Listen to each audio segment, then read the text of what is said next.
Hello my dear students, હું એચ.એસ. Sir Phoenix એડ્યુ એપમાં આપનું હાર્દિક સ્વાગત કરું છું.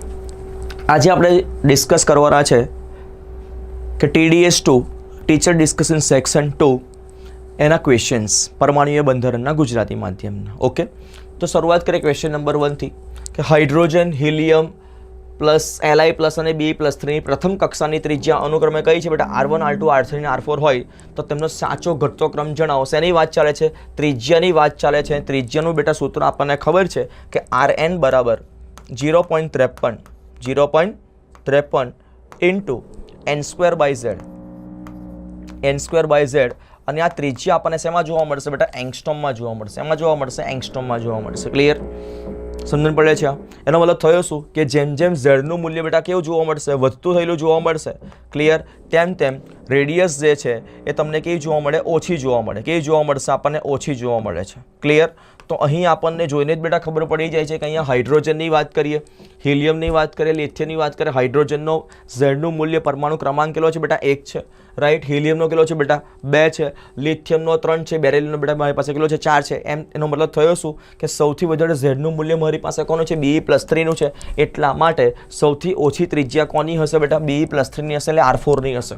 રાઈટ? સમજણ પડે છે? તો R4 ની ત્રિજ્યા સૌથી ઓછી હોય તેવો ઓપ્શન મારી પાસે કયો છે? તો બેટા ઓપ્શન નંબર 1 છે અને ઓપ્શન નંબર 3 છે. એનો મતલબ થયો શું કે બીજો ઓપ્શન જે છે અને ચોથો ઓપ્શન બધાની ત્રિજ્યા સમાન તો હોઈ ના શકે, એટલે ચોથો ઓપ્શન તો બેટા આપણે ઓટોમેટિકલી નિગ્લેક્ટ કરી દઈએ છીએ.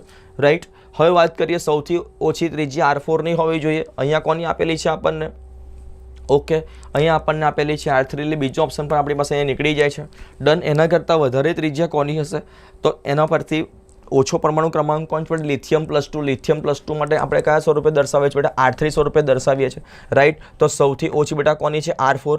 એના કરતાં વધારે મારી પાસે કઈ બનશે બેટા? R3. એના કરતાં વધારે મારી પાસે કોની બનશે બેટા? હિલિયમની બનશે R2. અને સૌથી વધારે મોટી ત્રિજ્યા કોની બનશે બેટા? R1 ની બનશે. કોની બનશે? R1 ની બનશે. ક્લિયર? તો સાચો ઘટતો ક્રમ કયો જોવા મળે છે? તો R1 > R2 > R3 > R4. Clear? જે થર્ડ ઓપ્શનમાં નથી. ક્લિયર? એ કયા ઓપ્શનમાં જોવા મળે છે? ઓપ્શન નંબર 1 માં જોવા મળે છે. ક્લિયર? કોઈ લોજિક નથી બેટા. ઝેડનું મૂલ્ય વધે તેમ આરનું મૂલ્ય બેટા શું થાય છે? ઘટે છે. રેડિયસનું સૂત્ર મને ખબર છે. કયું છે બેટા? 0.53 ઇન્ટુ n² z. ક્લિયર? તો બેટા તમે કોપી કરી શકો છો, સ્ક્રીનશોટ લઈ શકો છો. ચલો વાત કરીએ આપણે નેક્સ્ટ ક્વેશ્ચનની. નેક્સ્ટ ક્વેશ્ચન બેટા મારી પાસે કયો છે? તો નેક્સ્ટ ક્વેશ્ચન છે આપણી પાસે ક્વેશ્ચન નંબર 2. શું કહે છે? પરમાણુમાં ઇલેક્ટ્રોન એવી રીતે કૂદકો મારે છે જેથી તેની ગતિ ઉર્જા બદલાઈ x થી કઈ બને છે બેટા? x/4 બને છે. કેટલી બને છે? x થી x/4 બને છે. એનો મતલબ થયો શું બેટા? તો એનો મતલબ મારી પાસે ગતિ ઉર્જાની વાત ચાલે છે. ગતિ ઉર્જા એટલે કઈ ઉર્જા વાત ચાલે છે? Kinetic energy. બરાબર? મારી પાસે બે એનર્જી છે. કઈ કઈ? કાઇનેટિક એનર્જી અને પોટેન્શિયલ એનર્જી. રાઈટ? આપણે એવું કહી શકીએ છીએ કે kinetic energy is equal to potential energy divided by શું કરીએ છીએ આપણે? 2 કરીએ છીએ. રાઈટ? પરંતુ જ્યારે જેનાનું મૂલ્ય લઈએ છીએ આ મૂલ્ય કયું જોવા મળે છે? આપણને નેગેટિવ જોવા મળે છે. આપણે અહીંયા શું કરવાનું છે બેટા? તો આપણને શેની વાત કરેલી છે કે જ્યારે ગતિ ઉર્જા બદલાય છે ત્યારે પોટેન્શિયલ એટલે સ્થિતિજ ઉર્જાની વાત કરેલી છે. કેટલો ફેરફાર થાય છે? સ્થિતિ ઉર્જાનો ફેરફાર ΔPe ની વાત કરી. શેની વાત કરી છે બેટા? ΔPe ની વાત કરી છે. રાઈટ? તો ΔPe નું મૂલ્ય આપણે લાવીશું કેવી રીતે બેટા? સૌ પ્રથમ તો પ્રશ્ન એ છે. રાઈટ? તો મારી પાસે કાઇનેટિક એનર્જીનું મૂલ્ય આપણને આપેલું છે. ગતિ ઉર્જા કઈ આપેલી છે? એકમાં x આપેલી છે, બીજામાં કઈ બદલાઈ છે બેટા? x/4 આપેલી છે. રાઈટ? તો હું અહીંયાથી Pe ને સૂત્રનો કરતા બનાવું છું તો Pe બરાબર શું બનશે બેટા? જુઓ તો Pe ઇઝ ઇક્વલ ટુ ગતિ potential energy is equal two શું મળે છે આપણને? 2 ઇન્ટુ કાઇનેટિક એનર્જી. મળે કે ના મળે? હા કે ના? સમજણ પડે છે? ક્લિયર? અને આ મૂલ્ય આપણને કેવું જોવા મળે છે બેટા? માઇનસમાં જોવા મળે. કેવું જોવા મળે છે બેટા? માઇનસમાં જોવા મળે. રાઈટ? તો આપણે સૌપ્રથમ શું કરીશું? તો સૌપ્રથમ ગતિ ઉર્જા x માટે સૂત્ર P1 લઈશું અને x/4 જ્યારે બદલાય ત્યારે P2 લઈશું અને ત્યારબાદ ΔPe નું મૂલ્ય લઈશું. તો ΔPe બરાબર શું છે બેટા? તો ΔPe બરાબર Pe2 - Pe1 નું આપણને મૂલ્ય શોધવાનું છે. તો લેટ્સ ચલો આપણે સૌપ્રથમ Pe1 નું મૂલ્ય શોધી નાખીએ. કોનું મૂલ્ય શોધી નાખીએ બેટા? Pe1 નું મૂલ્ય શોધી નાખીએ. રાઈટ? તો જ્યારે Pe1 નું મૂલ્ય શોધીએ છીએ PE1 પોટેન્શિયલ એનર્જી ઓફ 1 એટલે કે ગતિ ઉર્જા 1 એનું મૂલ્ય આપણને કેટલું આપેલું છે તો એનું મૂલ્ય PE1 માટે ગતિ એટલે કે કાઇનેટિક એનર્જીનું મૂલ્ય માઇનસ કાઇનેટિક એનર્જી ઇન્ટુ બેટા શું છે મારી પાસે 2 છે. કાઇનેટિક એનર્જી કેટલી આપેલી છે આપણને x આપેલી છે તો આનું મૂલ્ય આપણને કેટલું જોવા મળે છે -2x જોવા મળે. કેટલું જોવા મળે છે -2x. ક્લિયર બેટા આપણે આગળ લઈ લઈએ ઇઝ ઇક્વલ ટુ તમને શું જોવા મળશે તો -2x રાઈટ. આ શેનું મૂલ્ય મળી ગયું પોટેન્શિયલ એનર્જી નંબર 1 નું મૂલ્ય મળી ગયું. ડન છે. ચલો અને આપણે કહીએ ઇક્વેશન નંબર 1 કહી દઈએ. ચલો પોટેન્શિયલ એનર્જી નંબર 2 ક્લિયર ગતિ ઉર્જા જે છે એને આપણે શું કરીએ છીએ એ બદલાઈ ગઈ જેના કારણે શેમાં તફાવત જોવા મળશે પોટેન્શિયલ એનર્જીમાં તફાવત જોવા મળશે. પહેલાં ગતિ ઉર્જા કઈ હતી બેટા મારી પાસે x હતી હવે બદલાઈને કેટલી થઈ છે x/4 કેટલી થઈ બેટા x/4 થઈ ગઈ છે રાઈટ. તો આપણે સૂત્ર મૂકી દઈએ કે માઇનસ ગતિ ઉર્જા કાઇનેટિક એનર્જી મલ્ટીપ્લાય બાય બેટા 2 ક્લિયર માઇનસ કાઇનેટિક એનર્જીનું મૂલ્ય બદલાઈને કેટલું થયું ગયું x/4 થઈ ગયું છે. કેટલું થઈ ગયું છે x/4 થઈ ગયું છે બરાબર ધ્યાનથી સાંભળજો રાઈટ. તો જ્યારે x/4 આપણે થાય છે મલ્ટીપ્લાય બાય 2 કરીએ છીએ તો શું થઈ ગયું 2 2 ઝા 4 રાઈટ. તો આપણને મૂલ્ય કેટલું જોવા મળે છે બેટા Pe2 નું મૂલ્ય આપણને જોવા મળે potential energy of 2 is equal two -x/2 કેટલું જોવા મળે છે બેટા -x/2 અને સમીકરણ નંબર શું આપી દઈએ બેટા 2 આપી દઈએ. શું આપી દઈએ છે બેટા 2 આપી દઈએ છે. ડન. હવે મારે શોધવાનું શું છે પોટેન્શિયલ ઉર્જામાં થયેલો ફેરફાર જણાવવો છે. તો ઓકે તો ચલો આપણે ફેરફાર લઈ લઈએ બેટા. ખૂબ જ ઇઝી ક્વેશ્ચન છે આ તો રાઈટ. આ ક્વેશ્ચન બધાને જ આવડી જાય છે. Pe2 નું મૂલ્ય કેટલું છે બેટા -x/2 છે ક્લિયર માઇનસ Pe1 નું મૂલ્ય મારી પાસે કેટલું છે જુઓ તો -2x કેટલું છે બેટા -2x છે. ડન. સમજણ પડે છે હા કે ના. માઇનસ માઇનસ શું થશે બેટા પ્લસ થશે કે નહીં તો -x/2 is equal two plus શું થશે બેટા 2x થશે. પ્લસ શું થશે 2x થશે રાઈટ. પરંતુ અહીંયા તમે જોઈ શકો છો અહીંયા તમે શું જોઈ શકો છો જુઓ તો તફાવત આપણે જ્યારે લેવાનો હોય તો આપણને શું જોવા મળશે 2x માઇનસ x/2 આ રીતે બેટા રીઅરેન્જ કરી શકાય કે ના કરી શકાય કરી શકાય. સમજણ પડે છે હા કે ના. હવે આનો અહીંયા શું લઈશું આપણે બેટા LCM લઈએ. શું લઈ લઈએ આપણે LCM લઈ લઈએ. ડન. જ્યારે આપણે LCM લઈએ છીએ તો આની નીચે બેટા કોણ છે 1 છે આની નીચે કોણ છે બેટા મારી પાસે 2 તો આને શેના વડે મલ્ટીપ્લાય કરીએ 4 વડે મલ્ટીપ્લાય કરીએ રાઈટ હા કે ના. ડન. આની પાસે બેટા કોણ છે 1 આની પાસે છેદમાં કોણ છે 2 ક્લિયર. તો આને ક્રોસ મલ્ટીપ્લાય કરી નાખીશું તો ક્રોસ મલ્ટીપ્લાય આપણે જ્યારે કરીએ છીએ તો આપણને શું જોવા મળે છે જુઓ તો આપણને જોવા મળશે વેલ્યુ કઈ છે બેટા આ 2 2 ઝા શું થશે બેટા 4 થશે તો આ 4x -x બાય તમને શું જોવા મળશે 2 જોવા મળે છે રાઈટ. સમજણ પડી ગઈ. અને 4x - x બરાબર શું થશે બેટા 3x રાઈટ. 3x/2 એ આપણો ડાયરેક્ટ શું જોવા મળે છે પોટેન્શિયલ ઉર્જામાં થયેલો કુલ ફેરફાર. આ મૂલ્ય કેવું જોવા મળ્યું આપણને પોઝિટિવ જોવા મળ્યું. તો ડેલ્ટા Pe નું મૂલ્ય મને કેટલું જોવા મળ્યું બેટા +3x/2 એટલે +3x/2 નો મતલબ કયો ઓપ્શન છે જુઓ તો આ +3/2x રાઈટ. સમજણ પડી ગઈ હા કે ના. આ બધા ઓપ્શન કેવા છે બેટા ખોટા છે. કેવા છે ખોટા છે ક્લિયર. સમજણ પડે છે. શું કહે છે આપણને ગતિ ઉર્જા આપેલી છે x ક્લિયર એ બદલાઈને કઈ થાય છે બેટા x/4 થાય છે. તો પોટેન્શિયલ ઉર્જા શોધવાની છે પોટેન્શિયલ ઉર્જા Pe નું મૂલ્ય શોધવાનું છે. તો પોટેન્શિયલ એનર્જી અને ગતિ ઉર્જા વચ્ચેનો રિલેશન કયો છે તો આપણને ખબર છે કે ગતિ ઉર્જા બરાબર પોટેન્શિયલ ઉર્જાની બેટા શું હોય બેટા અડધી હોઈ શકે ક્લિયર. તો kinetic energy is equal to minus potential energy by 2. તો પોટેન્શિયલ એનર્જીને આપણે સૂત્રનો કરતા બનાવીએ છીએ તો potential energy is equal two -2 into kinetic energy કહેવાય કે ના કહેવાય વેરી ગુડ બેટા કહેવાય. આપણે ફેરફાર લેવાનો છે માટે Pe1 અને Pe2 નું મૂલ્ય લેવાનું. Pe1 બરાબર શું છે -ke × 2 રાઈટ. કે નું મૂલ્ય મૂકી દો બેટા કેટલું છે x છે તો આપણે x મૂકી દીધું અને Pe2 માટે બે મૂલ્ય બદલાઈને x/4 થાય છે. બે મૂલ્ય મૂકી દીધા સમીકરણ નંબર 1 સમીકરણ નંબર 2 મળી ગયા. એનો આપણે શું લેવાનું ડિફરન્સ લેવાનો. શું લેવાનો છે ડિફરન્સ લેવાનો છે રાઈટ. તો delta Pe is equal two Pe2 - Pe1 જ કરવો પડે વધારેમાંથી ઓછું જ બાદ કરવું પડે રાઈટ. વધારેમાંથી ઓછું બાદ કરતાં ડાયરેક્ટ ફાઇનલ આન્સર આપણને પોટેન્શિયલ ઉર્જામાં કેટલો ફેરફાર થયેલો જોવા મળે છે તેનું મૂલ્ય આપણને મળે છે +3/2x. શું જોવા મળે છે +3/2x. ડન. ઓકે ચલો કોપી કરી લો બેટા આને પહેલા.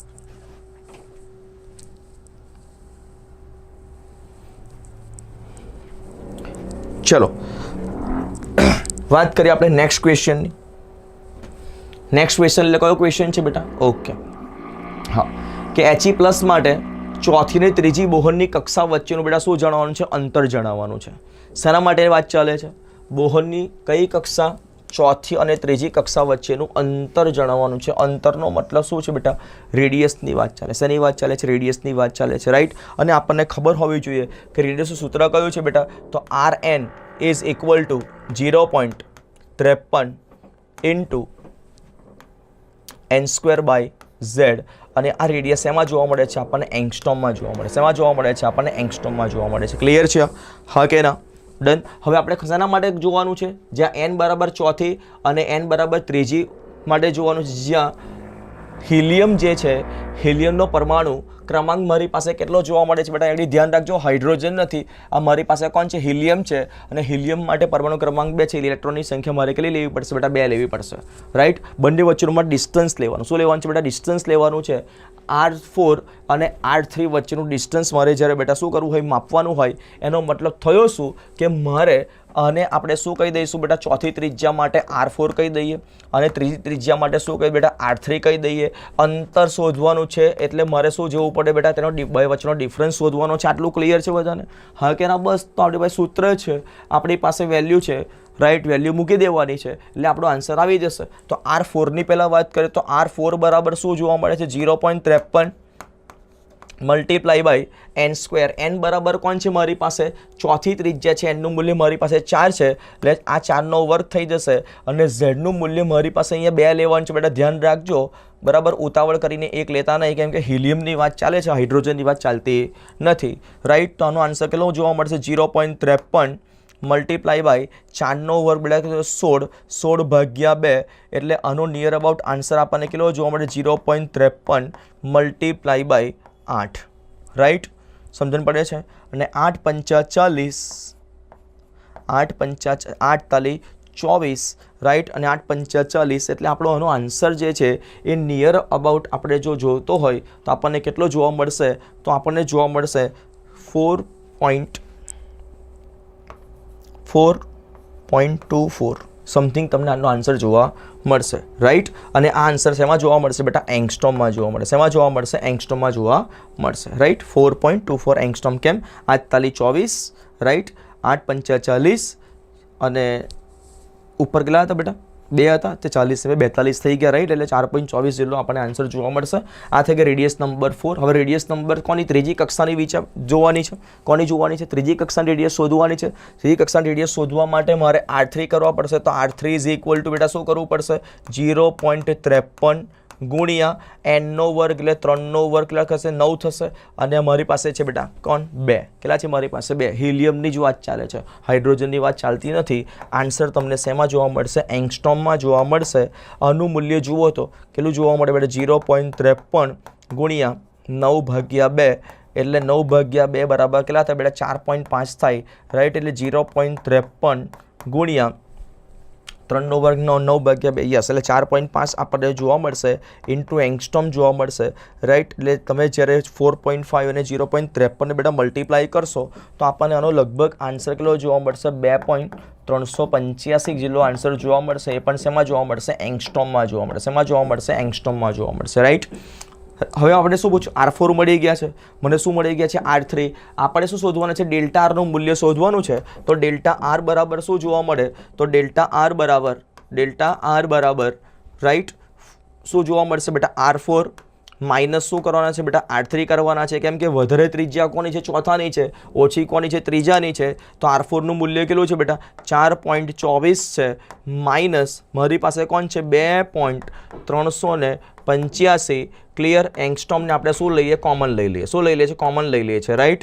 તો 4.24 ઓછા 2.385 એટલે 2.38ની પણ વાત કરીએ, રાઈટ. તો આનો નિયર અબાઉટ આન્સર આપણને કેટલો જોવા મળે? તો 2.3માં આપણે 1.8 એડ કરીએ તો આપણને કેટલા જોવા મળશે બેટા? હા, 1.8 એડ કરેલા આપણને કેટલો જોવા મળશે? આન્સર 1.8 એંગસ્ટ્રોમ જેટલો આન્સર જોવા મળે છે. અને આપણે એંગસ્ટ્રોમ બરાબર મીટર ખબર છે કેટલા છે? એંગસ્ટ્રોમ બરાબર 10⁻⁻10 મીટર. એટલે આપણો ફાઇનલ આન્સર ડેલ્ટા આરનો કેટલો જોવા મળે છે? 1.85 ગુણ્યા 10⁻10 મીટર. એટલે આન્સર કયો છે બેટા આપણી પાસે? 2.6 નથી, આ પણ નથી, આ પણ નથી. આન્સર નંબર કયો છે? ત્રીજા નંબરનો છે. કયો છે બેટા? Answer number 3. એપ્રોક્સિમેશનથી બેટા વિધાઉટ કેલ્ક્યુલેટર આપણે આ રીતે આન્સર લાવી શકીએ છીએ. ક્લિયર? સમજણ પડે છે? ઓકે, ચલો TDS2 ના કયો થયો ક્વેશ્ચન નંબર 2. આપ સ્ક્રીનશોટ લઈ લો પહેલાં એનો.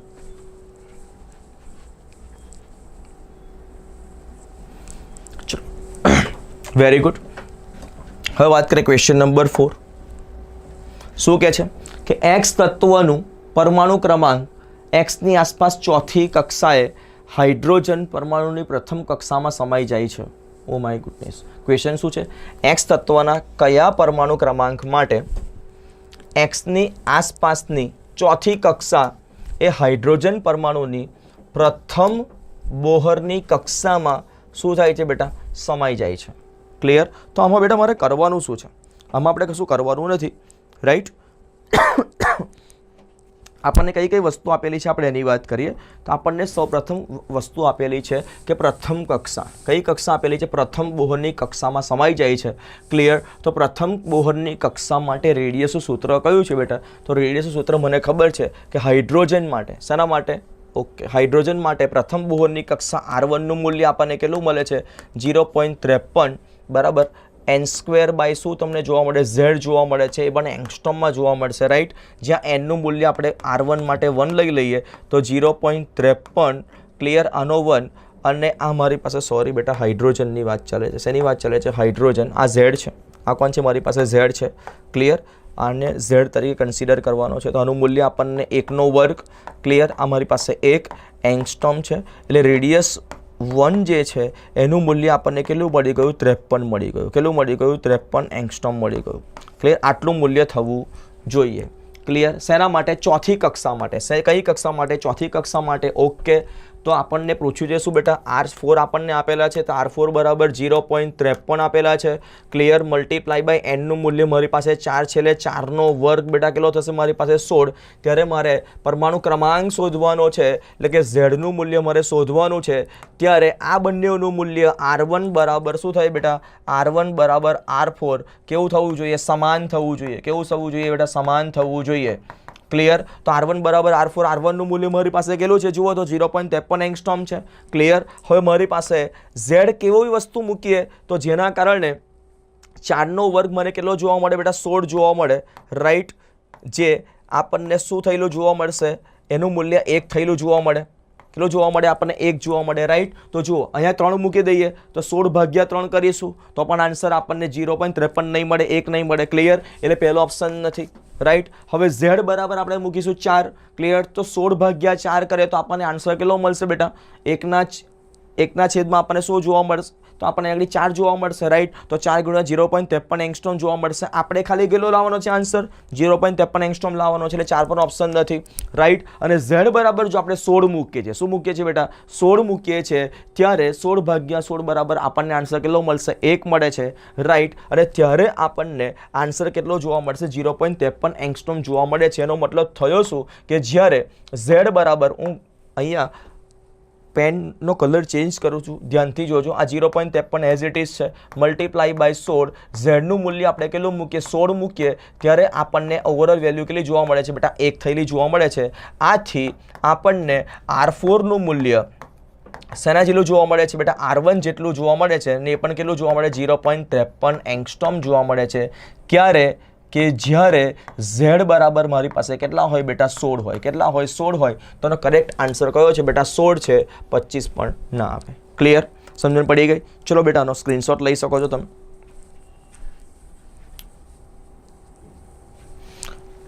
ચલો નેક્સ્ટ ક્વેશ્ચનની વાત કરીએ. Question number 5. ક્વેશ્ચન નંબર 5 શું કહે છે બેટા આપણને? તો ક્વેશ્ચન નંબર 5 એ કહે છે કે ZA+, ઓકે, Z એટલે કોણ છે? પરમાણુ ક્રમાંક છે. ક્લિયર? પ્લસ Z-1 માટે ઉર્જા સ્તરોના શેના દ્વારા દર્શાવી શકાય છે? ક્લિયર બેટા? ખૂબ જ ઇઝી પ્રશ્ન છે. આપણને ખબર છે કે ઉર્જા કોના સમપ્રમાણમાં હોય? તો ઉર્જા જે છે એ પરમાણુ ક્રમાંક હોય મારી પાસે Z, તેના વર્ગના શું હોય બેટા? સમપ્રમાણમાં હોય છે. સમજણ પડી ગઈ? હા કે ના? એનું રીઝન શું? તો એ ઇઝ ઇક્વલ ટુ આપણને ખબર છે Z² અપોન શું આવે છે બેટા? N² આવે છે. ક્લિયર? તો આપણે E અને Nની વાત કરીએ તો Z² વાળો કોઈ ઓપ્શન આપણી પાસે અવેલેબલ છે કે નહીં? હા, આ શું છે બેટા? એનર્જી 1/Z² છે, એટલે આ થર્ડ ઓપ્શન નહીં આવી શકે. હાઇડ્રોજન માટે અહીંયા એનર્જી 1/Z ના આવે બેટા. ક્લિયર? હા, અહીંયા મારી પાસે જુઓ એનર્જી કોના પ્રપોઝનલ છે બેટા? ઝેડના પ્રપોઝનલ છે, પરંતુ Z² અપોન શું છે બેટા? N² ઇક્વેશન છે, એટલા માટે E energy is equal two Z નથી. Clear? Energy is equal to બેટા શું છે મારી પાસે? Z² છે, એટલે મારી પાસે આન્સર કયો બનશે બેટા? 1 બનશે. કયો બનશે? 1 બનશે કે En is equal two Z² into En, જ્યાં n બરાબર આપણે શું લઈ શકીએ છીએ? A plus Z minus 1. Right? સમજણ પડે છે? હા કે ના? અને જો ના સમજણ પડતી હોય તો બીજી રીતે પણ આપણે લઈ શકીએ છીએ. કેવી રીતે? કે એનર્જીનું ઇક્વેશન આપણને ખબર છે En ઇઝ ઇક્વલ ટુ શું છે બેટા? Minus 13.6. Clear? Z² upon N², અને આનો આન્સર શેમાં આવે છે બેટા? ઇલેક્ટ્રોન વોલ્ટમાં આવે. શેમાં આવે છે બેટા? ઇલેક્ટ્રોન વોલ્ટમાં આવે છે. ડન. તો મારી પાસે અહીંયા n બરાબર કોઈ પણ લઈ લો, હાઇડ્રોજન લઈ લો, હિલિયમ લઈ લો, લિથિયમ લઈ લો, એનર્જી કોના પ્રપોઝનલમાં છે બેટા? Z² ના પ્રપોઝનલમાં છે. એનો મતલબ થયો શું કે En જે છે એ શેના પ્રપોઝનલમાં છે? Z² ના પ્રપોઝનલમાં છે, ને એવો મારી પાસે ઓપ્શન માત્ર ને માત્ર કયો છે? એક જ. કયો છે બેટા? માત્ર ને માત્ર એક જ છે. ચલો સ્ટુડન્ટ્સ, તો આપણે હવે ડિસ્કસ કરીએ TDS 2માં ક્વેશ્ચન નંબર 6. ઓકે, શું આપ્યું છે આપણને? કે હાઇડ્રોજન પરમાણુના ઇલેક્ટ્રોનનું કોણીય વેગને બેટા કોણીય વેગમાન કરી દેજો. કોણીય વેગમાન એ કોના સમપ્રમાણમાં હશે? રાઈટ? તો આપણને બેટા ખબર છે. શું ખબર છે? કે કોણીય વેગમાન બરાબર શું કહેવાય છે બેટા? આપણે એને કહીએ છીએ mvr. રાઈટ? અને mvr કોના સમપ્રમાણમાં હોય છે? NH/2π ના સમપ્રમાણમાં હોય છે. ક્લિયર?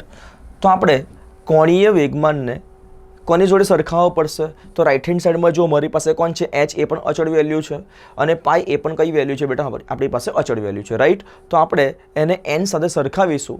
રાઈટ? એટલે કે આપણે પહેલાં n ની વેલ્યુ શોધવી પડશે, ને આપણને ખબર છે કે રેડિયસ અને n ની વેલ્યુ કેવી રીતે મળી શકે? હા, તો સૂત્ર છે આપણી પાસે radius is equal two 0.53 n²/z. કયું છે બેટા સૂત્ર આપણી પાસે? Radius of any orbit is equal two r 0.53 into n²/z. Clear? પરંતુ હાઇડ્રોજન પરમાણુ માટે જ્યારે વાત કરીશું તો ઝેડનું મૂલ્ય આપણને કેટલું મળે છે બેટા? 1 મળે છે. કેટલું મળે છે આપણને? 1 મળે છે. રાઈટ? સમજણ પડે છે? તો આપણે અહીંયાથી કોને સૂત્રનો કરતા બનાવીશું બેટા? n ને સૂત્રનો કરતા બનાવીશું. તો સૂત્રનો કરતા આપણે જ્યારે n ને બનાવે તો પહેલાં n² ની વેલ્યુ મળશે. તો n² બરાબર કઈ વેલ્યુ મળશે બેટા? તો n² બરાબર આપણને વેલ્યુ મળશે r અપોન 0.53. કયું મળશે બેટા? r અપોન 0.53, જ્યાં ઝેડનું મૂલ્ય આપણી પાસે કેટલું છે બેટા? 1 છે. ઝેડ બરાબર કેટલા મૂકી દીધા છે? આપણે 1 મૂક્યા છે. રાઈટ? તો આના પરથી આપણે n ને સૂત્રનો કરતા બનાવીએ તો n બરાબર શું મળશે? √r upon 0.53. ક્લિયર? આ મારી પાસે મળી ગયું સમીકરણ નંબર 2. આ છે મારી પાસે સમીકરણ નંબર 1. સમીકરણ નંબર 2 ની કિંમત સમીકરણ નંબર 2 ની કિંમત સમીકરણ નંબર 1માં શું કરવાનું છે? આપણે મૂકવાની છે. તો મૂકતા. રાઈટ? ક્લિયર? આપણને કઈ વેલ્યુ મળે છે? તો આપણે કોણીય વેગમાન શોધવાનું છે બેટા. તો mvr ઇઝ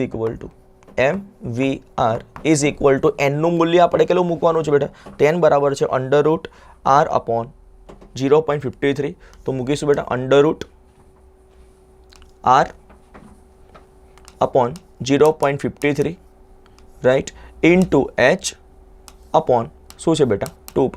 એનો મતલબ થયો શું? કે કોણીય વેગમાન જે છે એ કોના સમપ્રમાણમાં છે? તો કોણીય વેગમાન જે છે એ √r ના સમપ્રમાણમાં છે. તો mvr is directly પ્રપોઝનલ two √r. Right? તો આપણો આન્સર કયો મળે છે બેટા? તો આપણો આન્સર મળે છે અહીંયા આન્સર નંબર 3. કયો મળે છે આપણી પાસે? Answer number 3. ઓકે, ચલો હવે વાત કરીએ એના પછીના નેક્સ્ટ ક્વેશ્ચનની. Question number 7. શેની વાત કરીએ બેટા? Question number 7. તો ક્વેશ્ચન નંબર 7 શું કહે છે આપણને? જોઈ લઈએ. રાઈટ? Question number 7. ઇલેક્ટ્રોનનું દળ મારી પાસે કયું છે બેટા? m છે. રાઈટ. તેનો વીજભર મારી પાસે એ છે અને તે સ્થિર પ્રવેગિત ગતિનો પોટેન્શિયલ તફાવત આપણને કેટલો આપેલો છે? v આપેલો છે. ક્લિયર? તો આપણે શોધવાનું શું છે? તો ઇલેક્ટ્રોનનો વેગ કયા સમીકરણ દ્વારા ગણી શકાય છે? કયા સમીકરણ દ્વારા ગણી શકાય છે? રાઈટ. તો આપણે સમીકરણ જોઈએ તો ev છે, m છે, v છે, તો આપણને ખબર હોવી જોઈએ કે અહીં આગળ સ્થિર માંથી પ્રવેગિત ગતિનો પોટેન્શિયલ તફાવત બરાબર. ઇલેક્ટ્રોન હંમેશા શેમાં હોય બેટા? ગતિમાં હોય. અને જ્યારે ઇલેક્ટ્રોન ગતિમાં હોય તો kinetic energy is equal two લખી શકાય કે E ઇન્ટુ વી બરાબર. આ શું છે બેટા? મારી પાસે E બરાબર ચાર્જ છે, V બરાબર શું છે બેટા? પોટેન્શિયલ ડિફરન્સ છે. શું છે બેટા? Potential difference. અને બીજું સમીકરણ, આ સમીકરણ નંબર બેટા મારી પાસે કોણ છે? 1 છે. રાઈટ. ત્યાર પછી ઇલેક્ટ્રોન જ્યારે ગતિમાં હોય છે અને તેનું દળ કેટલું હોય છે બેટા? m આપેલું છે. કેટલું આપેલું છે? m. એનો વીજભર મારી પાસે કયો છે? E છે. તો E વાળું સૂત્ર આપણી પાસે મળી ગયું, E into V. Right. Kinetic energy is equal to બેટા શું છે મારી પાસે? 1/2 mv સ્ક્વેર. શું છે? 1/2 mv સ્ક્વેર. અહીંયા તમે જોઈ શકો છો કે લેફ્ટ હેન્ડ સાઈડ જો મારી પાસે સમાન હોય તો રાઈટ હેન્ડ સાઈડને હું શું કરી શકું બેટા? ઇક્વલ કરી શકું. હા, આપણે ઇક્વલ કરી શકાય.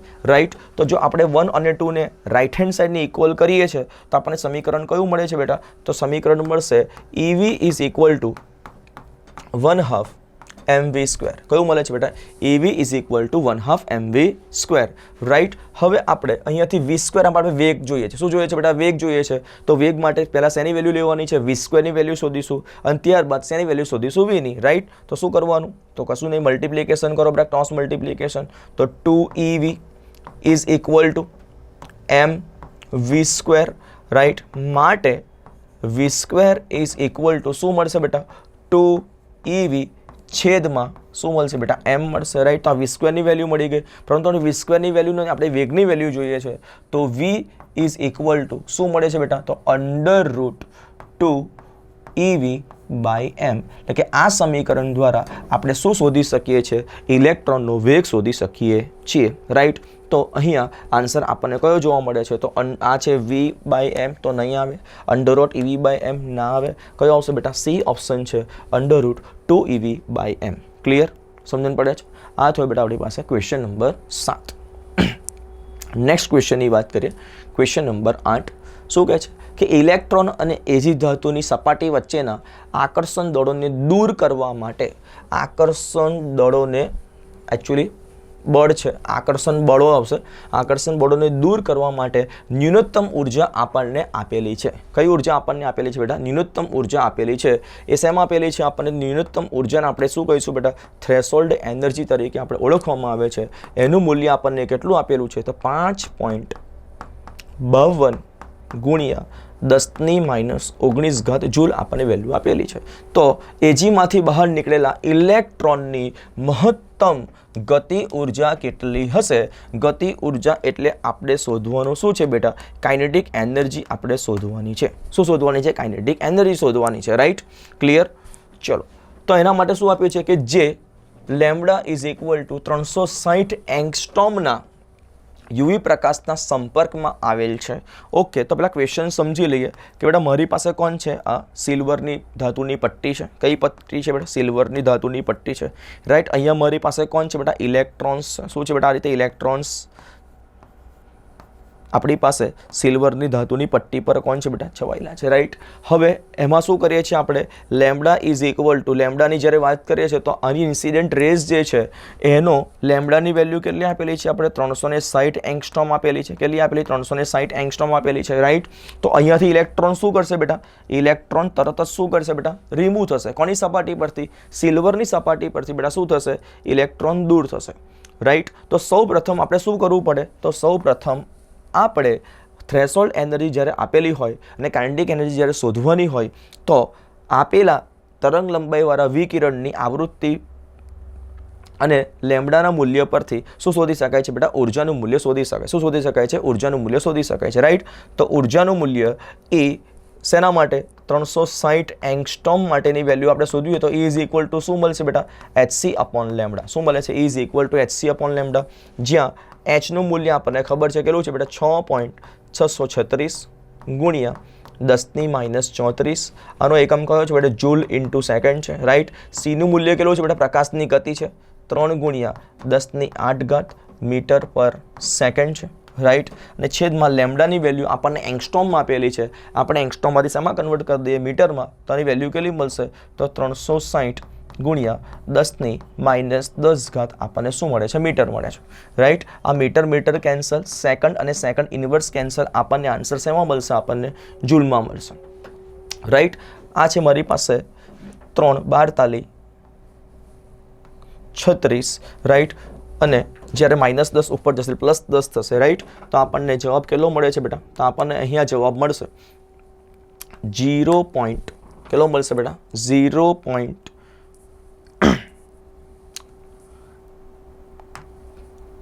ટૂલ્સનો ઉપયોગ કરી આપણે સૌપ્રથમ શું કરી લઈએ બેટા, કેલ્ક્યુલેટરનો ઉપયોગ કરી અને આપણે આન્સર લઈ લઈએ છીએ. ડન. ઓકે, ચલો તો વાત કરીએ આપણે. Okay,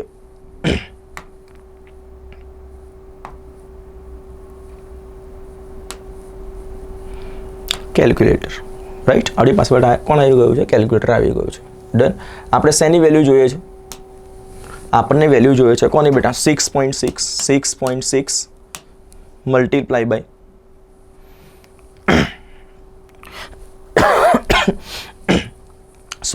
multiply by 3, 19.8 divided by 360 divided by શું મળી ગયું, 360. એટલે આપણને આન્સર કેટલો મળી ગયો બેટા, 0.055 ગુણ્યા કેટલો આન્સર મળી ગયો છે જુઓ તો, 0.055 ગુણ્યા 10 આ 18 થશે, 18 - 34, એટલે આન્સર કેટલો મળશે, 10 - 16 આપણને આન્સર મળી ગયો, રાઈટ. હવે આ આન્સર જૂલમાં મળ્યો છે, આપણને જૂલમાં આન્સર કેટલો આપેલો છે, 10 - 19 જૂલમાં આન્સર આપેલો છે. તો 10 - 19 કન્વર્ટ કરવા હોય તો આન્સર કેટલો મળશે બેટા, 55 × 10 - 19 જૂલ. આ શું મળી ગયું બેટા, મને એનર્જી મળી ગઈ. કઈ એનર્જી મળી ગઈ કે જ્યારે લેમ્ડાની વેલ્યુ કેટલી આપણને આપેલી છે, 360 એંગસ્ટ્રોમ આપેલી છે, ત્યારે શેનું મૂલ્ય મળી ગયું છે બેટા, આપણને એનર્જીનું મૂલ્ય મળી ગયું છે. આપણે પૂછ્યું છે શું બેટા, તો આપણને ખબર છે energy is equal two E0 plus kinetic energy. E0 plus kinetic energy. આપણે કાઇનેટિક એનર્જીનું મૂલ્ય શોધવાનું છે, તો kinetic energy of that particular electron, બરાબર, તો E માઇનસ શું લેવું પડે બેટા, E0 લેવું પડશે, રાઈટ. એની વેલ્યુ આપણને કેટલી મળી ગઈ છે, 55 મલ્ટીપ્લાય બાય 10 - 19 જૂલ, બરાબર, માઇનસ E0 ની વેલ્યુ આપણને કેટલી આપજે, થ્રેશોલ્ડ એનર્જી તરીકે ઓળખીએ છીએ, બરાબર, અથવા વર્ક ફંક્શન પણ કહેવાય, 5.52 ગુણ્યા 10 - 19. આનો આન્સર શેમાં આવશે બેટા, જૂલમાં મળશે, રાઈટ. તો આ જૂલમાં આપણી પાસે આન્સર અવેલેબલ હોવો જોઈએ. તો આપણે વાત શું કરીએ બેટા, 55 માઇનસ શું કરે બેટા, 55 માઇનસ કરીશું 5.5, 55 minus 5.5 is equal to answer મારી પાસે કેટલો આવે બેટા, 49.5. કેટલો આન્સર આવે છે મારી પાસે, 49.5, એટલે 49.5 ઇન્ટુ 10⁻⁻19 10⁻⁻19 જૂલ આટલી ગતિ ઉર્જા આપણને જોવા મળે છે. અને એ આન્સર આપણી પાસે કયો છે બેટા, આન્સર નંબર 1. કયો છે બેટા મારી પાસે, આન્સર નંબર 1. ક્લિયર, સમજણ પડે છે. તો TDS2 ક્વેશ્ચન નંબર 8 નો આન્સર કયો છે બેટા, આન્સર નંબર 1 છે.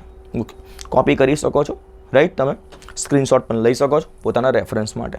વાત કરીએ ત્યારબાદ ક્વેશ્ચન નંબર 9 શું કહે છે કે પરમાણુના ચોથા ઉર્જા સ્તરમાં પરમાણુ કક્ષકની કુલ સંખ્યા જણાવો. પરમાણુ કક્ષકની કુલ સંખ્યા જણાવો. ક્લિયર. તો અહીંયા આપણે પરમાણુનું ચોથું ઉર્જા સ્તર એટલે n બરાબર આપણને 4 આપેલા છે, રાઈટ. આ શેની માહિતી આપણને આપે છે બેટા, કક્ષાની માહિતી આપણને. શેની માહિતી આપણને છે, કક્ષાની માહિતી આપણને આપે છે, રાઈટ. જ્યારે કક્ષામાંથી કોની માહિતી જોઈતી હોય બેટા, કક્ષકની માહિતી જોઈતી હોય. કોની માહિતી જોઈતી હોય, કક્ષકની માહિતી જોઈતી હોય તો આપણે સિમ્પલ શું કરવું પડે બેટા, n² વડે દર્શાવી શકીએ. શેના વડે દર્શાવી શકીએ છીએ બેટા, n² વડે દર્શાવી શકીએ છીએ, રાઈટ. ક્લિયર. તો અહીંયા n નું મૂલ્ય આપણને કેટલું આપેલું છે બેટા, 4 આપેલું છે, રાઈટ. તો આપણે શું કરી શકીએ, 4નો વર્ગ, અને 4નો વર્ગ બરાબર કુલ કક્ષકોની સંખ્યા મારી પાસે કેટલી મળે છે બેટા, 16 મળે છે. કેટલી મળે છે આપણને, 16 મળે છે. તો આનો આન્સર આપણી પાસે કેટલો આવશે બેટા, 16 આવશે. કેટલો આવશે બેટા, મારી પાસે 16 આવશે, રાઈટ. બીજી રીતે જોઈએ, અથવા તમે બીજી રીતે જોયું હોય તો બેટા n બરાબર બેટા મારી પાસે કોણ છે, 4 છે, રાઈટ. તો l ની પોસિબલ વેલ્યુ આપણને કેટલી મળે, તો l ઇઝ ઇક્વલ ટુ મારી પાસે 3 મળશે, રાઈટ. તો ml ની પોસિબલ વેલ્યુ આપણી પાસે કેટલી મળશે, +or -3, કેટલી મળશે આપણને પ્લસ ઓર માઇનસ 3. તો એલ બરાબર 3 હોય તો એલ બરાબર 3 માટે એલ બરાબર 0 કહેવાય. તો આ કઈ કક્ષક કહેવાય બેટા? 4s કક્ષક કહેવાય. એલ બરાબર 1 હોય તો કઈ કક્ષક કહેવાશે? અને 4p કક્ષક કહેવાશે. રાઈટ. પછી વાત કરીએ એલ બરાબર 2 હોય કઈ કક્ષક કહેવાશે બેટા? એને 4d કક્ષક કહેવાશે. અને એલ બરાબર 3 હોય તો કઈ કક્ષક કહેવાશે બેટા? 4f કક્ષક કહેવાશે. રાઈટ. હવે આપણને ખબર છે એસ કક્ષકની પેટા કક્ષક મારી પાસે કેટલી છે બેટા? 1 છે. પી કક્ષકની પેટા કક્ષક મારી પાસે કેટલી છે? 3 છે. બરાબર. ડી કક્ષકની પેટા કક્ષક મારી પાસે કેટલી છે બેટા? 5 છે. અને એફ કક્ષકની પેટા કક્ષક મારી પાસે કેટલી છે બેટા? 7 છે. રાઈટ. તો કુલ કક્ષકોનો સરવાળો તમે કરશો તો 7 × 5 12, 12 ને 3 15, 15 ને 16 કક્ષક તમને જોવા મળે છે. તો આન્સર કેટલો મળશે? 16 મળશે. રાઈટ. પણ આપણે એમસીક્યુ માટે આ મેથડ સૌથી શોર્ટ એન્ડ સ્વીટ છે, તો આપણે આ મેથડનો ઉપયોગ કરીશું. કુલ કક્ષકોની સંખ્યા આપણને કેટલી મળે છે બેટા? 16 મળે છે. કેટલી મળે છે? 16 મળે છે. રાઈટ. ત્યાર પછી વાત કરીએ ક્વેશ્ચન નંબર 10. શેની વાત કરીએ? ક્વેશ્ચન નંબર 10 શું કહેવા માંગે છે કે હાઇડ્રોજન પરમાણુમાંથી નીચેમાં કયું સંક્રમણ ઓછામાં ઓછી ઉર્જા ધરાવતું ફોટોન ઉત્પન્ન કરશે? રાઈટ. તો અહીંયા energy A is equal two સૂત્ર કયું છે બેટા? -13.6 z² અપોન શું છે બેટા? n². રાઈટ. એનો મતલબ થયો શું કે ઉર્જાનું મૂલ્ય ઓછામાં ઓછું કીધું છે. કયું કીધું છે બેટા? ઓછામાં ઓછું. રાઈટ. તો એનનું મૂલ્ય કેવું હોવું જોઈએ આપણી પાસે? મેક્સિમમ. રાઈટ. તો જે એનનું મૂલ્ય મેક્સિમમ હોય તો ઈનું મૂલ્ય આપણને કેવું જોવા મળે છે? ઓછું જોવા મળશે. કેમ કે ઝેડ આપણી પાસે કયા એટમ માટે છે? હાઇડ્રોજન. તો હાઇડ્રોજન માટે ઝેડનું મૂલ્ય મારી પાસે કેવું રહેશે બેટા? અચળ રહેશે. ક્લિયર. તો વાત કરીએ કે મારી પાસે કયા કયા ઉર્જા સ્તર આપેલા છે? તો આ 1, આ 2, આ 3, આ 4, આ 5 અને આ બેટા મારી પાસે છે 6. રાઈટ. આ 1, આ 2, આ 3, આ 4th, આ 5th અને 6th. ચલો પહેલા ટ્રાન્ઝિશન ક્યાંથી ક્યાં થાય છે? તો ફર્સ્ટમાં ટ્રાન્ઝિશન થાય છે આપણી પાસે બેટા ક્યાંથી? n બરાબર 5 થી n બરાબર 3 માં. તો n બરાબર 5 થી n બરાબર 3 માં બેટા શું ટ્રાન્ઝિશન થાય છે? ઇલેક્ટ્રોનની. બીજામાં ઇલેક્ટ્રોન 6 માંથી 1 માં આવે છે. તો છઠ્ઠા ઉર્જા સ્તરમાંથી શેમાં આવે છે બેટા? પહેલા ઉર્જા સ્તરમાં આવે છે. રાઈટ. ત્રીજામાં ઇલેક્ટ્રોન 5મા ઉર્જા સ્તરમાંથી શેમાં જાય છે બેટા? ચોથા ઉર્જા સ્તરમાં જાય છે. અને 4થમાં ઇલેક્ટ્રોન છઠ્ઠા ઉર્જા સ્તરમાંથી 5મા ઉર્જા સ્તરમાં જાય છે. ક્લિયર. તો આપણે બેટા એનર્જીનું મૂલ્ય કેવું છે? ઓછું કરવું હોય તો એનનું મૂલ્ય મારે કેવું લેવું પડે? મેક્સિમમ. રાઈટ. અને એનનું મૂલ્ય મેક્સિમમ મારી પાસે ક્યાં જોવા મળે છે? તો n બરાબર 6માં જોવા મળે છે. એટલા માટે n બરાબર 5 વાળા મારી પાસે ઓપ્શન અવેલેબલ નહીં થાય. રાઈટ. ચલો તો વાત કરીએ n બરાબર 6માં મારી પાસે કઈ કઈ ટ્રાન્ઝિશન છે? તો n બરાબર 6 થી n બરાબર 1 અને n બરાબર 6 થી n બરાબર 5. ક્લિયર. આપણને ખબર છે કે જેમ ઇલેક્ટ્રોન છઠ્ઠામાંથી 1માં જશે, ક્લિયર, તો એ ઉર્જા બેટા શું કરે છે? એ વધારે ઉર્જા શું કરશે? આપણને મુક્ત કરશે. શું કરશે? મુક્ત કરશે. રાઈટ. કેમ કે અહીંયા એનર્જી ડિફરન્સ જો તમે જોશો તો આપણને કેવો જોવા મળે છે? ખૂબ જ વધારે જોવા મળે છે. એટલા માટે જ્યારે ઇલેક્ટ્રોન ક્યાંથી ક્યાં જમ્પ કરે છે બેટા? તો ઇલેક્ટ્રોન છઠ્ઠા ઉર્જા સ્તરમાંથી જ્યારે 5મા ઉર્જા સ્તરમાં જમ્પ કરે છે ત્યારે આ સ્પેક્ટ્રલ લાઇન્સ પણ આપણને ખબર છે કે એકોર્ડિંગ ટુ બોહર્સ થિયરી, બરાબર, બોહરની થિયરી પ્રમાણે કે જેમ જેમ ઉર્જા સ્તરનું મૂલ્ય વધતું જાય છે તેમ તેમ હાઇડ્રોજન સ્પેક્ટ્રમમાં જે સ્પેક્ટ્રલ લાઇન્સનો એનર્જીનો ડિફરન્સ જે છે ઓછો થતો જાય છે. કેવો થતો જાય છે બેટા? ઓછો થતો જાય છે. એટલા માટે આન્સર આપણી પાસે કયો આવશે? n બરાબર 6 થી n બરાબર 5માં જ્યારે ઇલેક્ટ્રોનનું સંક્રમણ થાય છે ત્યારે સૌથી ઓછી ઉર્જા એ શું કરશે બેટા? ઉત્પન્ન કરશે. રાઈટ. તો આનો આન્સર કયો મળશે આપણી પાસે? Answer number 4. કયો મળશે બેટા? Answer number 4. ચલો ત્યારબાદ વાત કરીએ આપણે next question number 11. Question number 11. તો બોહર મોડલ માટે નીચેનામાંથી કયું વિધાન ખોટું છે? કયું વિધાન ખોટું છે? ક્લિયર. શું કહે છે બેટા? કે તે પરમાણુની સ્થિરતા દર્શાવે છે. તો હા, યસ, આ પરમાણુની સ્થિરતા દર્શાવે છે. સાચું વિધાન છે. તે હાઇઝનબર્ગ અનિશ્ચિતતાના સિદ્ધાંત સાથે વિરોધાભાસી છે. યસ, આ પણ સાચી વાત છે કે તે હાઇઝનબર્ગના અનિશ્ચિતતાના સિદ્ધાંત સાથે કેવું છે બેટા? વિરોધાભાસી છે. ત્રીજી વાત કરીએ કે તે વર્ણપટ રેખાઓની સમજૂતી આપે છે. રાઈટ. હા, તો વર્ણપટ રેખાઓની સમજૂતી આપે છે. તો ના, વર્ણપટ રેખાઓની સમજૂતી આપતું નથી. ઇલેક્ટ્રોન એ કણોને તરંગ તરીકે વર્તે છે. તો યસ, ઇલેક્ટ્રોન બે પ્રકૃતિ છે, કણ પ્રકૃતિ અને તરંગ પ્રકૃતિ. કણ પ્રકૃતિ મેક્સ પ્લાન્કે આપી અને તરંગ પ્રકૃતિની વાત કોને કરી છે આપણી પાસે? તો ડી બ્રોગલીએ પણ કરેલી છે. રાઈટ. તો આનો કરેક્ટ આન્સર મારી પાસે કયો મળશે? તો તે વર્ણપટ રેખાઓની સમજૂતી આપે છે. ના, એ વર્ણપટ રેખાઓની સમજૂતી આપી શકતો નથી. બરાબર છે. રાઈટ. તો આનો કરેક્ટ ઓપ્શન કયો બનશે બેટા આપણી પાસે? કરેક્ટ ઓપ્શન બનશે 11th ખોટું વિધાન પસંદ કરવાનું કીધું છે, એટલા માટે આન્સર નંબર કયો બનશે બેટા 3 બનશે. કયો બનશે બેટા આન્સર નંબર 3 બનશે. ચલો નેક્સ્ટ વાત કરીએ.